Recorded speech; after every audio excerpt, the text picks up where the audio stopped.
दोस्तों चुनाव तो 5 राज्यों में हुए, नतीजे भी यानी रिजल्ट्स भी 5 राज्यों के आए, लेकिन सबसे ज़्यादा चर्चा बंगाल की क्यों हो रही है? इसका एक सिंपल सा एग्जांपल देता हूं मैं आपको कि इंडियन क्रिकेट टीम में 11 खिलाड़ी होते हैं, सभी कंट्रीब्यूट करते हैं, सभी का रोल इंपॉर्टेंट है, लेकिन सबसे ज़्यादा बात विराट कोहली की क्यों होती है?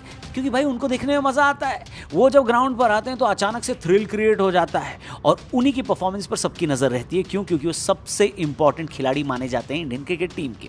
इसी तरीके से बंगाल भी इन 5 राज्यों के चुनाव में सबसे इंपॉर्टेंट स्टेट बनकर उभरा और वहीं पर सबसे कांटे की टक्कर एक्सपेक्ट की जा रही थी, लेकिन ममता बनर्जी और टीएमसी उतना अच्छा परफॉर्म नहीं कर पाई, बीजेपी ने बाजी मार ली। इसलिए सबसे ज्यादा चर्चा हो रही है बंगाल की। In the very first press conference, she announces that I'm not going to resign. She's trying to do a Donald Trump. This has never happened before in our country's history. दोस्तों इस वीडियो में हम बात करने वाले हैं उन मुद्दों की जिसको लेकर टीएमसी और उनके सपोर्टर्स रो रहे हैं, चिल्ला रहे हैं, कंप्लेंट कर रहे हैं, शिकायत कर रहे हैं, कह रहे हैं कि भैया हमारे साथ चीटिंग हो गया है और किन किन कारणों को लेकर उनका गुस्सा सामने आ रहा है और सोशल मीडिया और मीडिया पे वो लोग लिख रहे हैं। आइए उसके बारे में बात करते हैं। सबसे पहला पॉइंट है SIR। जी हाँ, इलेक्शन कमीशन को सबसे पहले दोषी बनाकर कटघरे में खड़ा कर चुकी है ममता बनर्जी और उनकी पार्टी।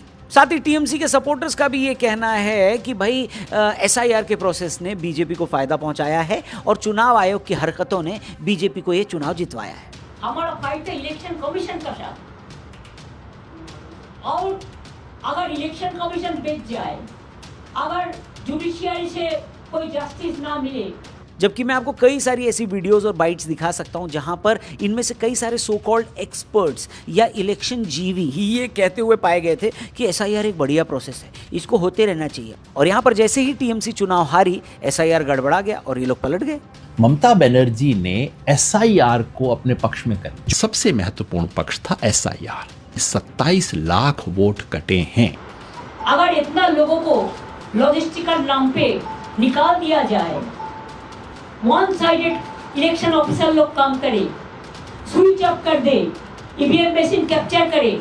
चलिए आपको इलेक्शन कमीशन की बात नहीं माननी है, मत मानिए, लेकिन कई सारे ऐसे न्यूट्रल एक्सपर्ट्स ने ये बताया है कि क्यों SIR एक इंपॉर्टेंट प्रोसेस है। क्योंकि इसमें से अगर आप देखा जाए तो जो कहा जा रहा है ना कि भाई 90-95 लाख जितने भी लाख लोगों का नाम काटा गया है बंगाल में SIR के दौरान, तो आपको मैं बता दूं उसमें से 30-35% ही मुस्लिम वोटर्स हैं, जबकि 60-65% से ज़्यादा हिंदू वोटर्स के नाम कटे हैं। तो अगर मुसलमानों का वोट बैंक यानी माइनॉरिटीज़ का वोट बैंक कोर वोटर्स हैं अगर ममता बनर्जी और टीएमसी के, तो भैया उनके तो 35% ही कटे नाम। और अगर बीजेपी ने हिंदू कंसोलिडेशन करके इस बार ये चुनाव जीता है तो भैया उनके तो 60% 65% के करीब नाम कटे। तो उस हिसाब से तो SIR सही हुआ, गलत कहाँ से हुआ? खैर इसके ऊपर बहुत सारी बातें हुई हैं। हमारे लेटेस्ट पॉडकास्ट में हमने SIR के बारे में बहुत ही खुलकर बात करी यशवंत देशमुख जी से, जो कि सी वोटर के फाउंडर हैं, डायरेक्टर हैं। सी वोटर एक ऐसी संस्था है जो दुनिया भर के इलेक्शंस को स्टडी करती है और उसके डेटा को बहुत ही आसान तरीके से अपने व्यूअर्स को समझाती है, मीडिया को समझाती है। तो इसीलिए हमने भी इस चुनाव को उनसे आसानी से समझने की कोशिश की है। ये पॉडकास्ट हमारे TRP चैनल पर ऑलरेडी रिलीज हो गया है, जाकर जरूर देखिएगा, लिंक डिस्क्रिप्शन में दिया हुआ है। द रौनक पॉडकास्ट चैनल पर यह पॉडकास्ट रिलीज हुआ है। फिलहाल वीडियो में आगे बढ़ते हैं।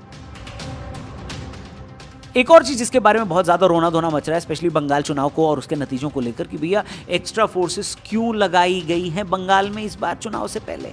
तो भाई उसका सीधा सा जवाब है, अगर आप बंगाल का इतिहास उठाकर देखें, स्पेशली 10-12 सालों का चुनाव का इतिहास उठाकर देखें, तो हर चुनाव में इतनी खतरनाक और गंदी हिंसा, वायलेंस हुई है जिसका कोई हिसाब नहीं। इसलिए इस बार इलेक्शन कमीशन ने डिसाइड किया कि शांतिपूर्ण तरीके से बंगाल में चुनाव करवाना है तो वहां पर बड़ी फोर्सेस को लगाना पड़ेगा। और कुछ घटनाओं को छोड़ दिया जाए तो इस बार पिछले कई सालों के मुकाबले बहुत ही कम घटनाएं रिपोर्ट की गई हैं वायलेंस की, हिंसा की।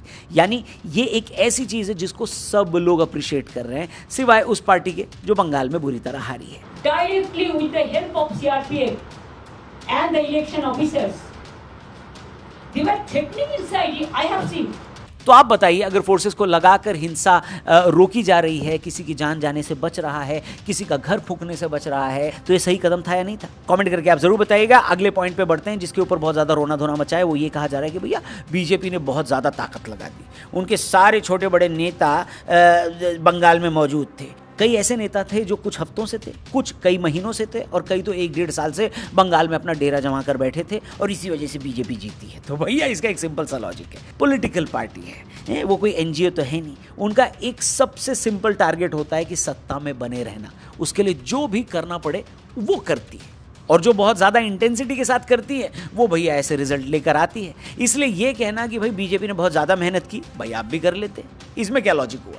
इसलिए एक्सपर्ट्स का कहना है कि अगर आपको बीजेपी से एक चीज सीखने का मौका मिले तो ये सीखना चाहिए कि वो लोग कभी थकते नहीं हैं, हमेशा इलेक्शन मोड में रहते हैं। और बंगाल जीतने के बाद भी अगर आप देखेंगे तो उनके जो सीनियर नेता हैं बीजेपी के, उनके बयान ये आए हैं कि भैया अब हमारा अगला फोकस पंजाब भी होगा और अगले साल उत्तर प्रदेश भी होगा। यानी एक इलेक्शन जीतने के बाद सेलिब्रेट करने से ज्यादा वो अगले इलेक्शन की तैयारी में लग जाते हैं, जो कि बाकी पार्टियों के लिए एक सीखने लायक बात है। इसलिए ये कहना कि भैया बीजेपी ने अपनी पूरी शक्ति बंगाल में झोंक दी, इसी वजह से जीत गए, तो भैया आप भी झोंक देते। आप तो सो कॉल्ड इंडिया अलायंस थे, तो आप लोग मिलकर क्यों नहीं लड़े? आपके तो इंडिया अलायंस के जो बाकी घटक दल थे वो एक दूसरे को क्रिटिसाइज कर रहे थे अलग अलग मंचों से, तो फिर उनको किसने रोका था? इसलिए ये कहना कि बीजेपी ने शक्ति लगाई, आप भी लगा लेते, ये इसका आंसर है। जनता दे रहे हैं, एक्सपर्ट्स भी यही जवाब दे रहे हैं। अब वीडियो में आगे बढ़ते हैं और बात करते हैं उस फैक्टर की जो सबसे ज्यादा डिस्कस किया जा रहा है कि भैया बीजेपी ने हिंदुओं को एक कर दिया और मेजॉरिटी का वोट लेकर बीजेपी ये चुनाव जीत गई। तो इसका जवाब दिया यशवंत देशमुख जी ने हमारे लेटेस्ट पॉडकास्ट में। मैं फिर से रेकमेंड करूंगा जाकर देखना। मैंने उनसे कहा कि बीजेपी ने ऐसा क्यों किया,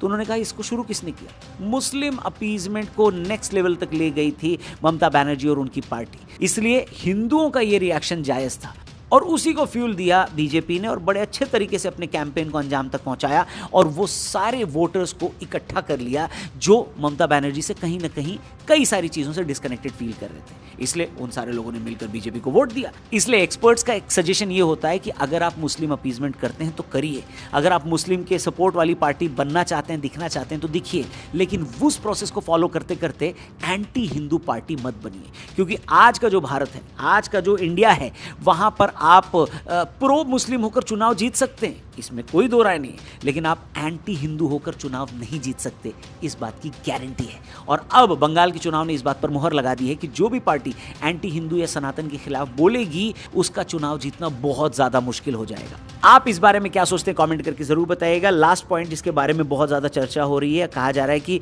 मोदी जी ने और भाजपा ने सारी एजेंसियों को ममता बनर्जी और उनकी पार्टी के पीछे लगाया, इस वजह से वो लोग चुनाव हार गए। यानी यहां पर ईडी, सीबीआई, इनकम टैक्स, इसकी बात हो रही है। तो देखिए, चुनाव से पहले इन एजेंसियों का कैसे इस्तेमाल किया वो तो हम नहीं बता सकते, वो तो एक्सपर्ट से पूछना पड़ेगा। लेकिन हाँ, चुनाव के बाद खबर आ रही है कि पुराने चिट्ठे खोले जाएंगे। अगर पुरानी सरकार ने झोलझाल किया है तो वो दुनिया के सामने ज़रूर लाया जाएगा। इसकी तैयारियां भी चल रही हैं और जैसे ही सरकार बदली है ये भी बताया जा रहा है कि भैया इंपॉर्टेंट कागज़ इंपॉर्टेंट सरकारी दफ्तर से न बाहर जाएंगे न वो नष्ट किए जाएंगे, उसके ऊपर पैनी नज़र रखी जाए।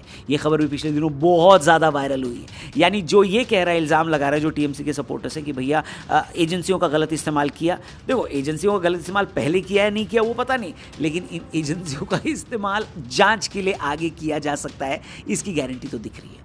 बाकी दोस्तों, आपको क्या लगता है ये जो रीजन हमने आपको इस वीडियो में ऊपर बताए, इनमें से कौन सा रीजन आपको सबसे ज़्यादा वैलिड लगता है और कौन से रीजन में आपको बिल्कुल दम नहीं लगता? आपको चाहिए तो मैं एक बार रिकैप कर देता हूं। एसआईआर पर रोना क्या जस्टिफाइड है? एक्स्ट्रा फोर्सेस का इस्तेमाल बंगाल चुनाव के लिए करना क्या ये गलत था या सही था? इस पर आप क्या सोचते हैं? सारे लीडर बीजेपी के एक साथ बंगाल में पूरी शक्ति के साथ जुट गए थे, तो क्या ये सही था या गलत था? इस पर आप क्या सोचते हैं? हिंदू वोट्स को कंसोलिडेट किया भारतीय जनता पार्टी ने, तो क्या वो सही किया या गलत किया? इस पर आप क्या सोचते हैं? और ममता बनर्जी और उनकी पार्टी के अगेंस्ट सारी एजेंसियों को लगा दिया मोदी जी ने और भाजपा ने, तो क्या सचमुच ऐसा था या फिर ये सिर्फ बोलने वाली बातें? ये सारे टॉपिक्स पर आपका क्या रिएक्शन है मैं जानना चाहूंगा, कमेंट करके जरूर बताना। बाकी चैनल को सब्सक्राइब करना, वीडियो भी अपने दोस्तों से शेयर करना, और हाँ, जाने से पहले डिस्क्रिप्शन और पिन कमेंट में लिंक दिया है हमारे लेटेस्ट पॉडकास्ट का, सी वोटर, जो एक इंडियन इंटरनेशनल पोलिंग एजेंसी है जो दुनिया भर के चुनावों को स्टडी करती है और आसान तरीके से मीडिया के थ्रू लोगों तक पहुंचाती है। उसी सी वोटर के फाउंडर यशवंत देशमुख के साथ इस चुनाव पर हमने डिटेल में चर्चा की है, जिसको बड़ी आसानी से उन्होंने हमको समझाया और हम चाहते हैं आप भी उसको आसानी से समझें। इसके लिए आपको डिस्क्रिप्शन में जाना होगा, लिंक दिया होगा, उस पर क्लिक करके हमारे टीआरपी चैनल पर जाकर इस पॉडकास्ट को देखना होगा। देख के बताइएगा कैसा लगा। बाकी यहां पर मिलेंगे जल्दी। Thank you for watching. जय हिंद।